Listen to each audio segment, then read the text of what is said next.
한 번 빛을 받고 타락한 신자들.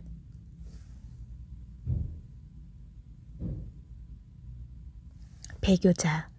배교자는 그 말의 부정적인 표현 때문에 스스로를 배교자라고 부르지 않는다. 우리는 배교자의 상징 가룟 유다를 떠올리지만 장차 짐승의 우상에게 경배하거나 짐승의 표를 받는 자들도 이에 속한다. 배교자와 순교자는 대조적인 상태다. 배교자에 대한 가장 선명한 의미는 이슬람 종교에서 찾아볼 수 있다. 무슬림이 만약 기독교로 개종한다면 그들은 배교자로 낙인을 찍는다.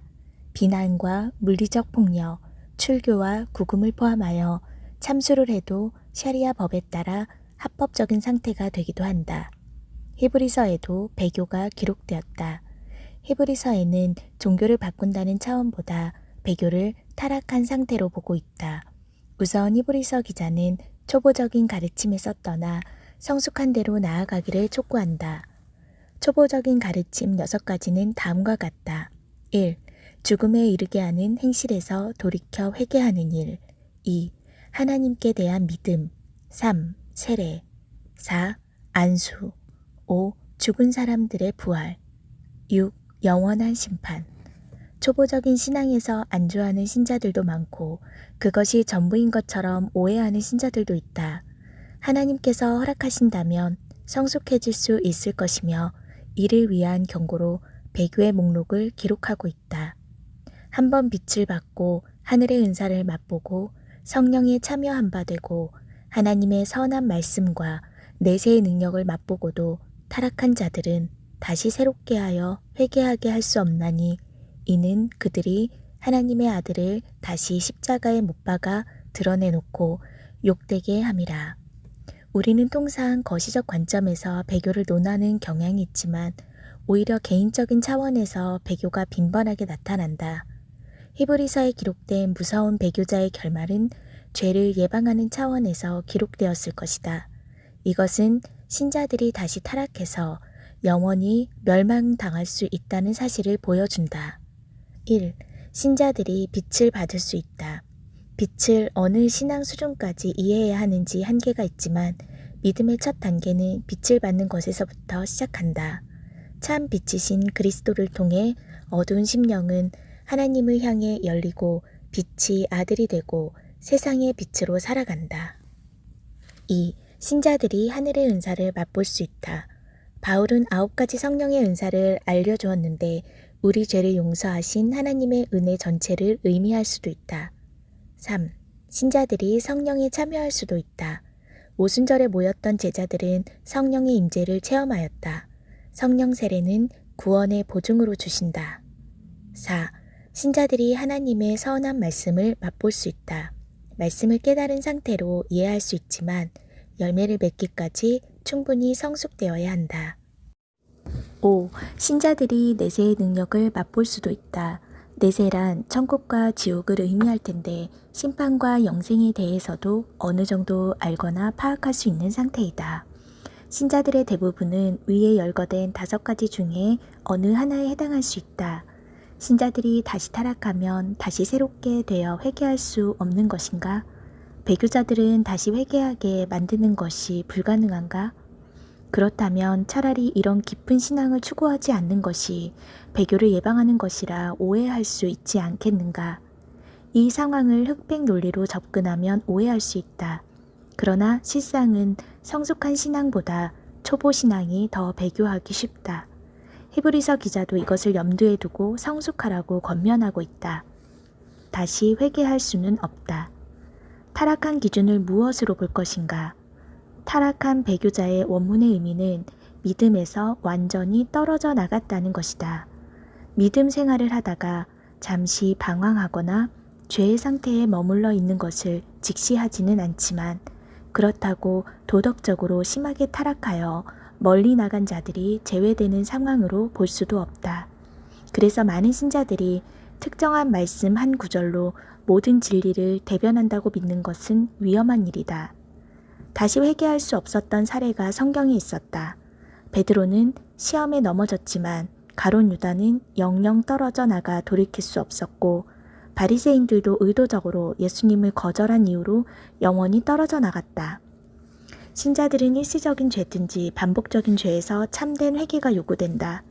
신자들이라도 온전히 죄에서 자유스러운 사람은 없다. 떨어져 나간 배교자는 다시 회개하게 만드는 것은 불가능한 상태다. 우리는 이 말씀의 올바른 이해를 하기 위해 예수께서 하신 말씀으로 추적하려고 한다. 에덴 동산에는 생명나무와 선악과가 있었는데 산상수훈에도 두 나무가 나온다. 좋은 나무와 못된 나무가 있다. 좋은 나무는 아름다운 열매를 맺고 못된 나무는 나쁜 열매를 맺는데 열매를 보고 그 나무의 종류를 알 수 있다. 아름다운 열매를 맺지 아니하는 나무마다 찍혀 불에 던져진다. 여기서 배교자는 나쁜 열매를 맺는 나무라는 사실을 우선 한 가지 확인할 수 있는데 나쁜 열매란 히브리서에 기록된 다시 타락한 자들의 죽음에 이르는 행실이다. 가시나무와 엉겅퀴를 내는 쓸모없는 땅으로도 묘사한다. 예수께서 비유로 천국의 비밀을 알려주셨다. 비밀이란 깨닫지 못하는 사람들이 있음을 전제한다.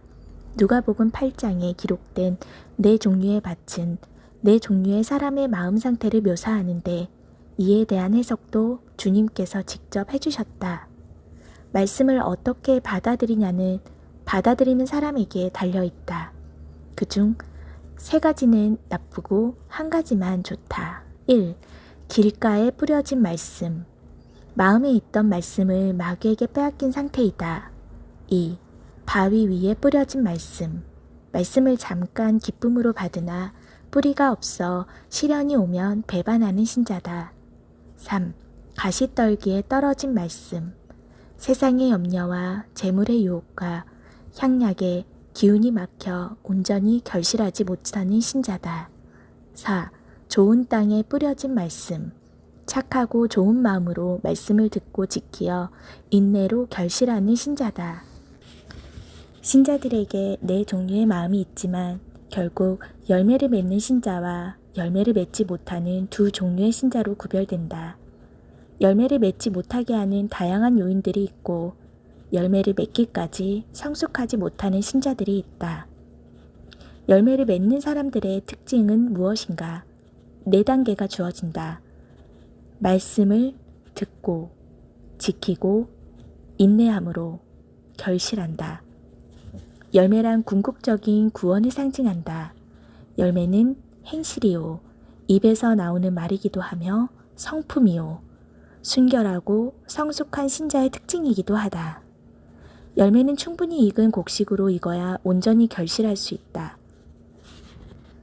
익는다는 의미는 행하고 성숙하고 인내하는 과정이다. 그렇지 못하다면 쭉정이가 되는데 이는 모양이나 무늬는 그리스도인처럼 보이지만 위장된 상태이다. 외형적인 신앙 고백이 있다고 하더라도 이에 걸맞은 행실이 따르지 않으면 그것이 우리를 천국으로 인도하지 못한다는 교훈을 주님께서 하신 것이다. 따라서 히브리서의 배교에 대한 결론을 내린다면 우리는 다시 회개할 수 없는 상태의 타락성이나 죄의 종류를 따지기에 선행하며 자신의 상태를 점검해 보아야 한다. 나는 어떤 상태인가? 어떤 나무, 어떤 땅, 어떤 열매, 어떤 행실. 나는 참된 회개로 나갈 수 있을 것인가? 회개할 마음이 있다면 아직 기회가 있는 것이다. 예수께서 가르쳐 주신 가르침대로 행할 때에 열매를 맺게 된다. 그렇지 않다면 불법을 행하는 자들이요 모래 위에 집을 짓는 자들이요 쭉정이들이다. 믿음은 필연적으로 성숙해야 하며 아름다운 열매를 맺어야 한다. 믿음을 가진 신자들 중에도 열매가 다르다는 사실을 깨달아야 한다. 거기에 더하여 주님은 열매에는 모두가 똑같은 양을 맺는 것이 아니라는 사실도 알려주신다. 어떤 신자는 100배, 어떤 신자는 60배, 어떤 신자는 30배로 결실한다. 믿음에는 수많은 스펙트럼이 있다. 배교자에서부터 순교자까지 있고 그 사이에 셀 수 없는 수준의 신자들이 있다. 천국의 비밀은 창세부터 감추어져 있던 것을 예수께서 전파하셨다. 깨닫고 결실하는 자들이 천국에 들어가게 될 것이다.